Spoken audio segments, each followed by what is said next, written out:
gentlemen, I'm delighted to address you all people here in this great August meeting. Here, you people, everybody, the speakers are talking about places and people. Now, I'm going to talk about this place, Trichy. Many of you may understand, next thing to your name, people will be asking you one question: where are you from? There is a famous Tamil movie by superstar Rajinikanth, Thambikku Endha Ooru. People will be asking you, next question, where are you from? Everybody should know about that place first. Apart from yourself, you should know something about your place. That is why I'm here. I'm going to talk about my place. Maybe people may think, why this place? Because this Trichy, where now you people are assembled, has got a great geopolitical importance among the greatest cities of this country. It has got a vibrant history as well as high cultural presence in the map of India. Now, first, let me go inside. This is one of the nicest things you are going to see. This is the oldest single rock formation, and this is the landmark of this place. It is a unique feature. Maybe every place in India has got some kind of a unique identity or something like that. If you go to Paris, you've got an Eiffel Tower. And if you go to some other place, every Hyderabad has got a Charminar. And this place has the oldest monolithic rock, which is older than Himalayas. Some people say that it has fallen from the sky and it is being worshipped as a total deity of linga or an identity of a god. So this is a unique feature of this place. Trichy has got a unique feature as a landmark, that is this small rock on which there is a small temple. Ganesha temple is there. So it is a unique feature on which I want to start my speech on.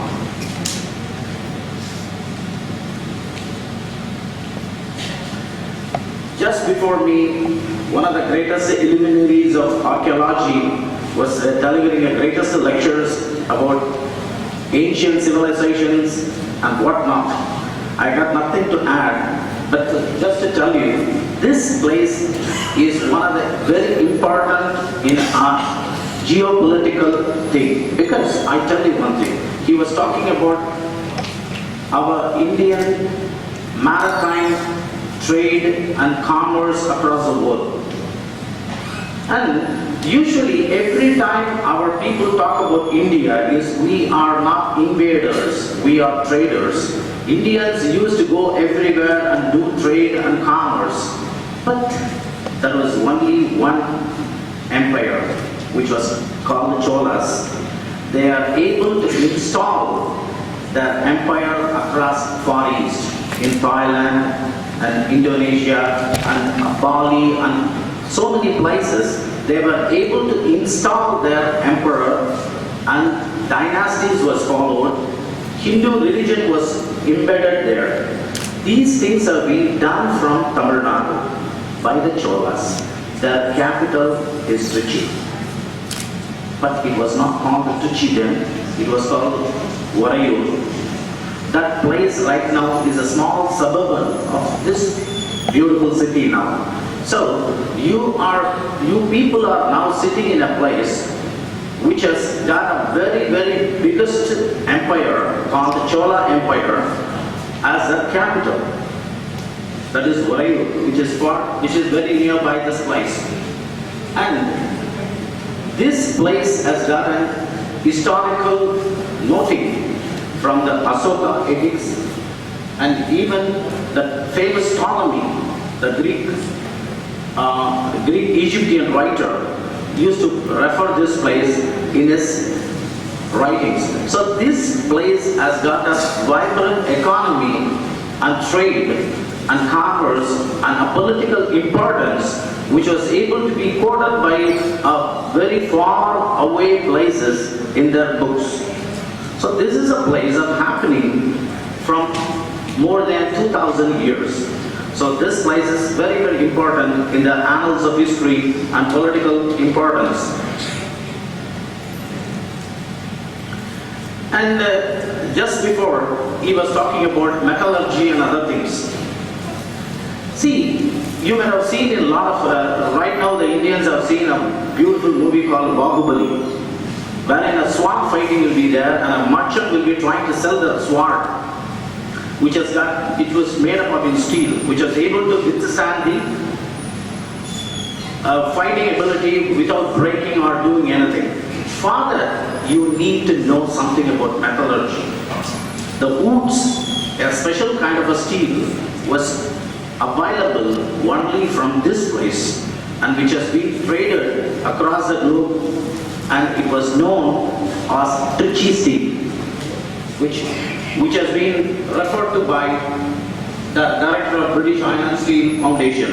It is an old, very old record which says that Trichy is a main place for the metallurgical advancement in making of steel, which was used in manufacturing of arms and ammunition. Those days, it is more like having a nuclear technology of that age. It was something very unique, you know. If you have a very powerful weapon, you win the war. So these kind of things were happening here in this place.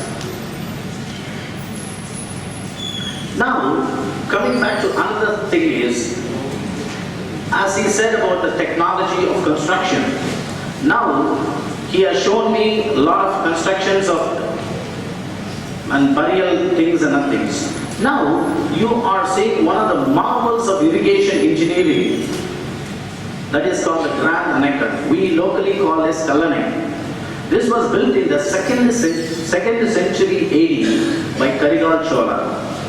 It was one of the engineering irrigation marvels of controlling the river Kaveri and channelizing to the river belt of Tanjavur. Tanjavur, as you know, was feeding the whole of this empire with their beautiful granaries of paddy fields and everything. So this irrigation engineering was done hardly few kilometers away from right now we are sitting. It is one of the marvelous dam construction irrigation technology done in this place some 2,800 years before. So this is a proud place, is it not? And as we all know, we have been talking about wars and peace. Any country worth the salt may have technology, wealth, art, everything. But I tell you one thing, I beg to differ with so many people about superpower of a country goes with only arms, an army. People with valor keep all these arts and peace together. Our country became more powerful with the ability to control and defend ourselves. That is what more important than all these things put together. So, when the invaders from the north, far east, from Afghanistan, they decimated the whole of South India. The Muslim invaders decimated every single temple and they butchered a lot of people in the whole of Tamil country. In 1322, a lot of people died. But in 1340, there was a revolution came. Vijayanagara Empire built upon so many group of people and they tried to reinstall some kind of a system in this part of the Tamil country, but they are unable to do it. But suddenly in 1360, this is the idol of Srirangam Lord Ranganatha. You may be wondering, what is this? This is a small idol of Lord Ranganatha of Sri Lanka, which is one of the biggest temples in India. It is 145 acres. Those people who want to see that, I can take you this evening. This is 145 acres. This is one of the largest temple complex surviving in this world. Maybe Professor may say Angkor Wat, but nobody is worshipping that. It is not live. This is one of the biggest temple in India. This is the presiding deity of that temple. This was removed from the place while Muslim invasion was there. In 1360, people because if you want to make people took to sword, work under a thing, a concept, they need something. They assembled under this deity to work against the invaders of Sultanate of Madurai. They assembled in Trichy. They fought against them just before a place called Samayapuram. You might have seen. Those people who have took the road from Chennai to Trichy would have crossed the last toll gate. There a small place was there called Samayapuram. There was a biggest war with 1 lakh of forces of Muslim invaders against 70,000 forces of Vijayanagara Empire. They fought a war and they won, and they installed this deity in Srirangam in 1371. From then on, until 4 years, 1373, for 3 years they fought the war, until the Kanyakumari, that is on Tirunelveli, they decimated all the Sultanate forces, and they reinstalled the Vijayanagara Empire all over Tamil Nadu. This started the renaissance of Hindu culture and heritage in Trichy and whole of Tamil culture. You might have seen one thing in Tamil Nadu. Those people who are visiting Tamil Nadu would know one thing. All the granite temples, all the art and architecture are started from this 1371 onwards. A true renaissance of culture and heritage started because of this war, which happened in 1371 at this place.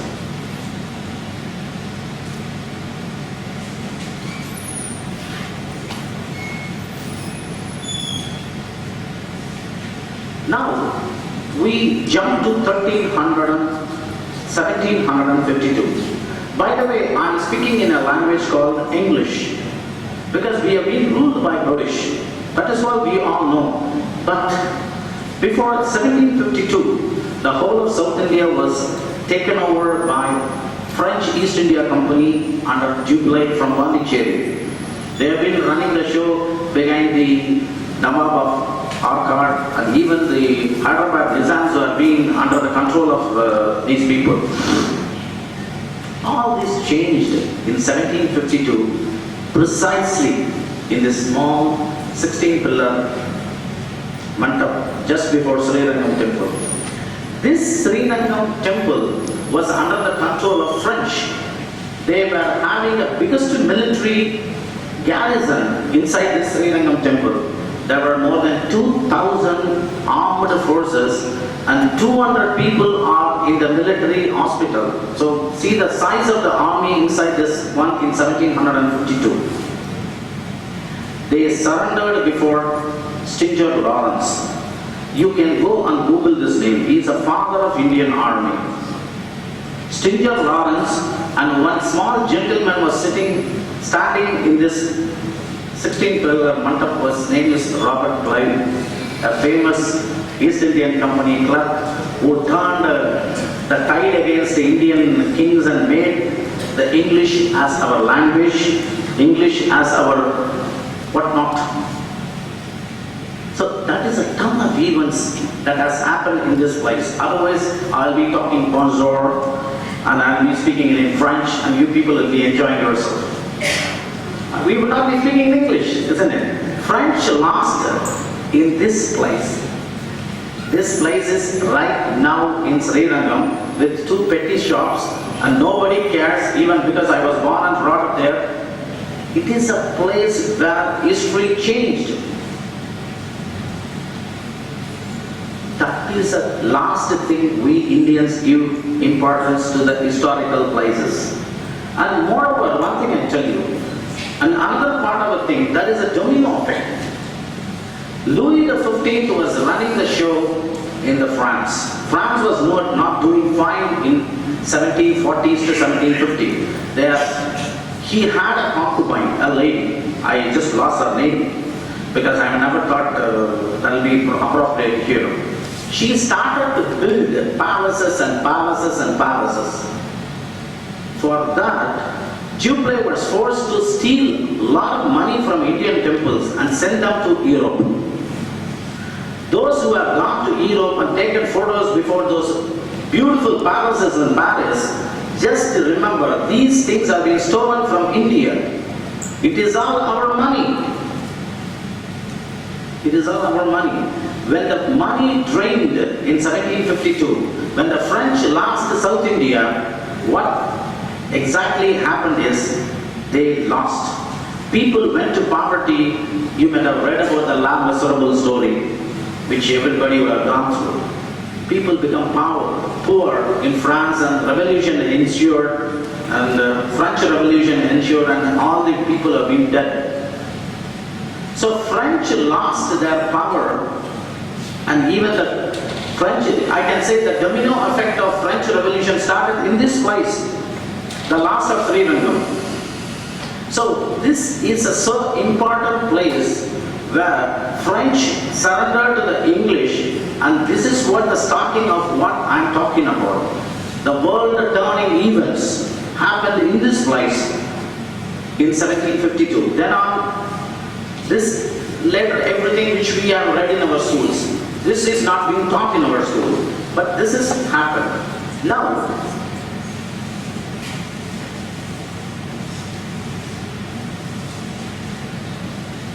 and one more thing about Indian independence. In 1857, there was first war of Indian independence, and British called it Sepoy Mutiny. In Lucknow, there was some commotion, and it spread to the Delhi, and everybody knew the story. Is it not? We have read it in our schools and everything. But the real declaration of Indian independence was done by the two small rulers of Sivaganga. It is a very small princely state. It is now a small district headquarters in Tamil Nadu. So, those two people, they are called the Marudu brothers. They are small jamindaris, what we can call the local warlords under the British. They are the first people who have given the true and real Indian Declaration of Independence. They have given it in a wonderful worded thing. Even for another 100 years, it will be useful, because they have declared Indian independence inclusive of all the people, all the religious people like Hindus and Muslims and Christians should unite together, fight against the British. That declaration was found in this old book, Marudu, printed in the year 1813 from the Britain. But it has been hidden from the regular media or historical books which we have written. This Declaration of Indian Independence was done by Marudu inside the deity of Lord Ranganatha in Srirangam. So this is a happening place. This is where everything was going on in the Indian history, as well as for the global events of turning of things. So we come to the conclusion. See, the history of any place is so big. I've been given hardly 30 minutes, and there are a lot of luminaries and everybody is here, and we are nearing the lunch time. I don't want to make you wait. So this is a wonderful place, and I really enjoy inviting you to this great place of historical and political importance under the annals of Indian history and whatnot. So thank you very much, ladies and gentlemen. Thanks for patient hearing. And you know one thing now, Indian independence was declared in this place in Srirangam in 1801 on January 11th, not in 1857. So I think you heard a small story from me. Thank you very much. I really thank the Bharathasan University Geology Department, and thank you very much for giving me an opportunity to address you all. Welcome. Thank you. Have a good day. Hope you people enjoy this stay at this place. Thank you.